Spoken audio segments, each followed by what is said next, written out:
We'll go on to managers, Neil, because there's been a lot of in and outs with managers all over the place. And the most surprising one of all has been Pochettino back to Spurs. I mean, what's going on there? It sounds bizarre, and it will be bizarre if it happens. Yeah, it's a crazy scenario when you're a manager. I mean, there's Tuchel last night saying he was on the pitch and Abramovich basically told him he was getting a 4-year contract, and it's his first conversation with him. Like, that's absolute. How is it his first? So, look, it's a crazy. And let's be honest, Tuchel could be gone by next Christmas. A couple of bad results and he's hitting the road. Champions League medal in his back pocket. So, I'm a bit surprised by that as well, the Pochettino scenario. Obviously, it didn't go down well that he didn't retain the title, which they retain every year. He does. I don't know. Maybe he doesn't endear into the fans or to the upstairs people. Who knows what's going on there?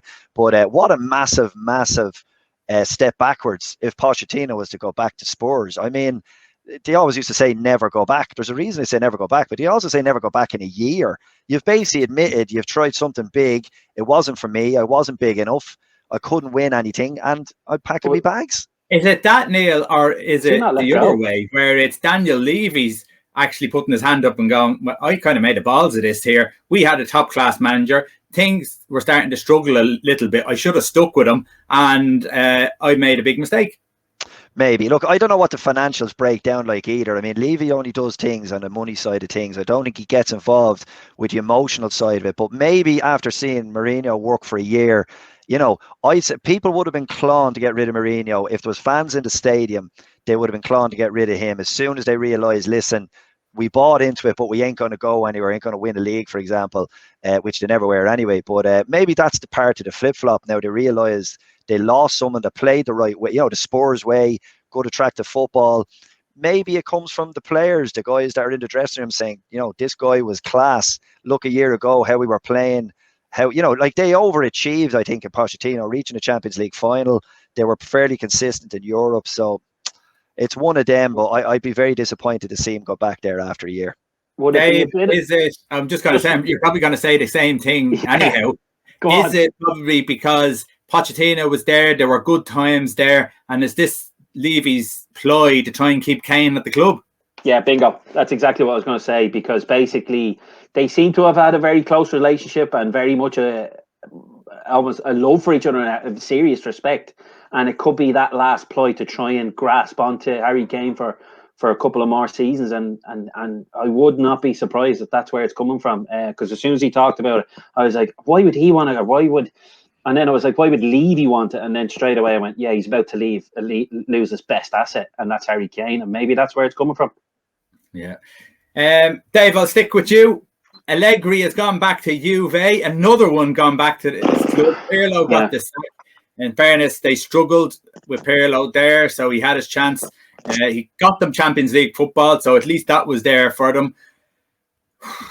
It's really hard to understand this one as well, because if you're not happy with something from beforehand, if you're not happy with a manager winning leagues and then you sack him, what makes you think he's going to win the Champions League the second time around?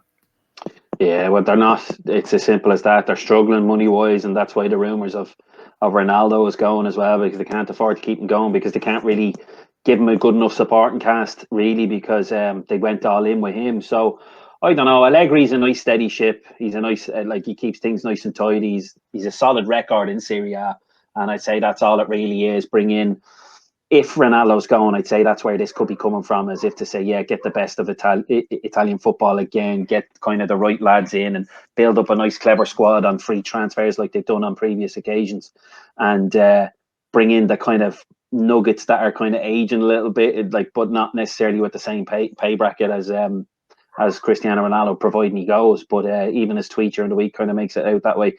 But as you said, they're not going to get much more from Juventus. You might get them back to the top of the pile in Serie A, but that's about the height of it, really. But you have a chance now. The fact that Conte's left Inter, after getting them to the top, and so he obviously has a job somewhere, and that's where we can speculate as well. So that's all it is. It's a domestic grab to get somebody like Allegri, because they're probably panicking that Inter are obviously on the look for a manager as well, because I don't think that's been done and dusted. Am I right in saying that? I think I think Conte is gone. I think there is allegedly, this is what I've heard, is that there is a big problem with the money that's coming into the club. I think it's a Chinese-owned club, and I think there's been interference from the Chinese government about spending money within Italy, all that money spending it within Italy during this pandemic, not let money leave the country. I think there's something along them lines, and they're really struggling. And I think now the club are trying to sort itself out. I don't think Conte was going to get the players that he wanted to get them because the budget's going to be slashed. I think there's going to have to be players let go as well. Yeah. So I'm not so sure that you're going to see an Inter Milan the same as this year, so that's going to be a very interesting one.